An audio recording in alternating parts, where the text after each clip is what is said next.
Good morning, students. Today we are discussing about first order differential equation of transient analysis. The following equation gives a simple first order differential equation a0 into di by dt plus a1 into I is equal to 0, where a0 and a1 are the constant. That is equation number 1 is of the first order, since the first order derivative di by dt is of the first order.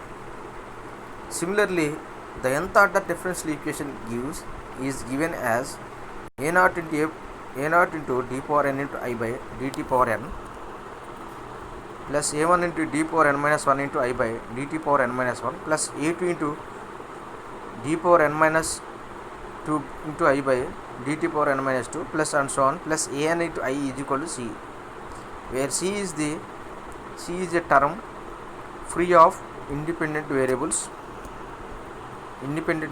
are its derivatives, where c is a term free of independent variable are its derivatives.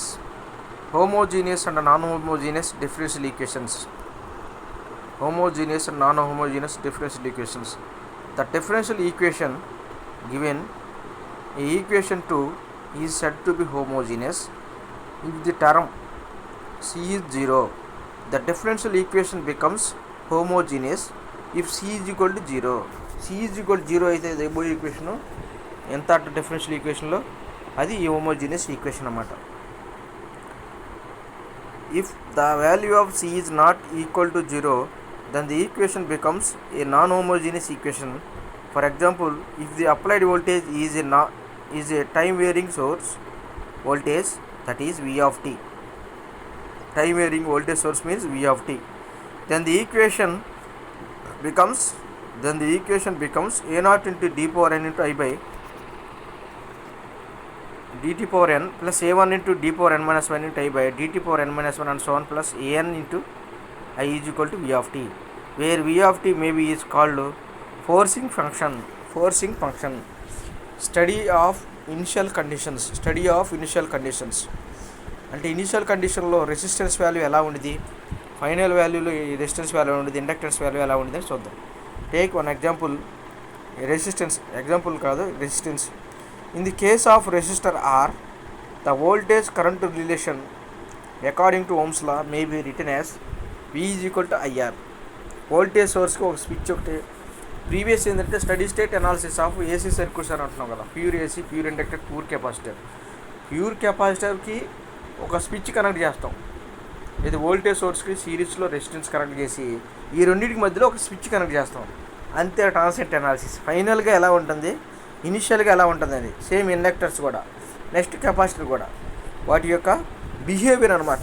The behaviour of voltage and currents change from one state to ఒక, అంటే ఇనిషియల్గా 0 ఉన్నప్పుడు ఎలా ఉంది దాని యొక్క condition, ఇన్ఫినిటీగా ఉన్నప్పుడు the resistance యొక్క కండిషన్ ఎలా ఉంది.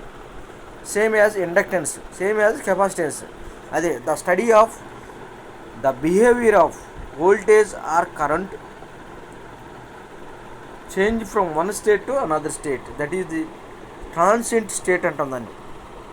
వోల్టేజ్ సోర్స్కి మధ్యలో, రెసిస్టెన్స్కి మధ్యలో సిరీస్లో ఒక స్విచ్ ఒకటి పెట్టాం.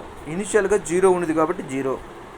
క్యారెక్టరిస్టిక్స్ చూడండి, వోల్టేజ్ కరెంట్ క్యారెక్టరిస్టిక్స్ చూడండి ఇలా ఉండే మనకు ఓమ్స్ల ప్రకారం. Next, if A step voltage is applied to the resistor network as shown in figure, the current will be drawn the same wave as the input but will be altered to magnitude as shown in figure. The voltage across the resistor changes instantly. The current through the changes instantly. Vice versa. There is no transient period. ఇనిషియల్గా ఎటువంటి change అనేది లేదు. అదే చెప్తున్నాను రెసిస్టెన్స్లో. Next inductance. Same inductor చూడండి. ఇనిషియల్గా inductor అనేది 0 ఉన్నప్పుడు మనకి ఎలా అవుతుంది, మనకి 0 స్టేట్లో ఓపెన్ సర్క్యూట్ అయిపోయింది. మనకి 0 స్టేట్ 0 చూడండి. t is equal 0 minus, t is equal 0 plus ఉంది. 0 minus means just before closing the switch. 0 plus అంటే just after closing the switch. t is equal 0 అంటే 0 పోయినా minus or plus 1. Steady state కండిషన్లో ఉండేది. Next voltage అయితేనేమన్నా inductance అయితేనేమన్నా T=0 దగ్గర transient స్టేట్లో ఓపెన్ సర్క్యూట్ అయ్యింది. కెపాసిటెన్స్ అయితే T=0 స్టేట్లో షార్ట్ సర్క్యూట్ అయ్యింది. ఇదే మనం గుర్తుపెట్టుకోవాలి. మనం అర్థమైందా? ఇవే గుర్తుపెట్టాడు. చూడాలి ఫైనల్ స్టడీ స్టేట్ కండిషన్స్ అనేవి ఇచ్చాడు. Procedure to find the initial conditions కొన్ని కండిషన్స్ ఇచ్చాడు. రెసిస్టెన్స్ వాల్యూ T=0 ఉన్నప్పుడు, T=∞ ఉన్నప్పుడు ఎలా ఉంటుంది అనేది. ఈ రెండు కేసులో రెసిస్టెన్స్ వాల్యూ అనేది చేంజ్ అవుతుంది. No change for resistance in study state transient కండిషన్లో. నెక్స్ట్ ఇండక్టెన్స్ ఎలా ఉంటుంది మనకి, T=0 దగ్గర ఓపెన్ అయిపోయింది, T=∞ దగ్గర షార్ట్ అయిపోయింది. కెపాసిటెన్స్ ఎలా ఉంటుంది, T=0 స్టేట్లో షార్ట్ అయ్యింది, T=∞ దగ్గర ఓపెన్ అయిపోయింది. అర్థమైందా? ఒకసారి గుర్తుపెట్టుకోండి. రెసిస్టెన్స్ వాల్యూ T=0 స్టేట్లో, T=∞ స్టడీ స్టేట్ అంటే ట్రాన్సియెంట్ స్టేట్స్ అనుకుంటుంది. ఆ కండిషన్లో మనకి ఎటువంటి చేంజ్ అనేది ఉండదు. ఇండక్టెన్స్ పారామీటర్స్ తీసుకుంటే T=0 దగ్గర ఓపెన్ అయిపోయింది, T=∞ దగ్గర షార్ట్ అయ్యింది.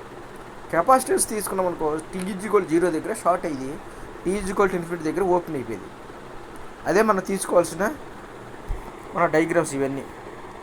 అయితే ఒకసారి చూడండి. Next inductance parameters equivalent of T=0 దగ్గర కరెంట్ ఎలా ఉంటుంది, ఇండక్టెన్స్లో కరెంట్ ఎలా ఉంటుంది, ఫ్లో అవుతుంది మనకి. షార్ట్ సర్క్యూట్కి ఎట్లా ఉంటుంది అనమాట. కెపాసిటెన్స్కి ఎలా ఉంటుంది, ఇలా ఉంటుంది మనకి. మొత్తం ఎందుకు ఓపెన్ అవుతుంది అనేది చూపిస్తాను మనకి అక్కడ. అర్థమైందా? Procedure to find the initial conditions అంటే ఇవన్నీ రాయాలి మనం. T=0 స్టేట్లో, T=∞ స్టేట్లో ఎలా ఉంటున్నాయి. O/C అంటేనే ఓపెన్ సర్క్యూట్, S/C అంటేనే షార్ట్ సర్క్యూట్ అనమాట. T=0 స్టేట్లో, T=∞ స్టేట్లో resistance parameter, inductance parameter, capacitance value ఎలా ఉన్నాయి అనేది మనం తెలుసుకోవాలి. తెలుసుకుని దాన్ని బట్టి ట్రాన్సియెంట్ స్టేట్లో ఎలా ఉన్నాయి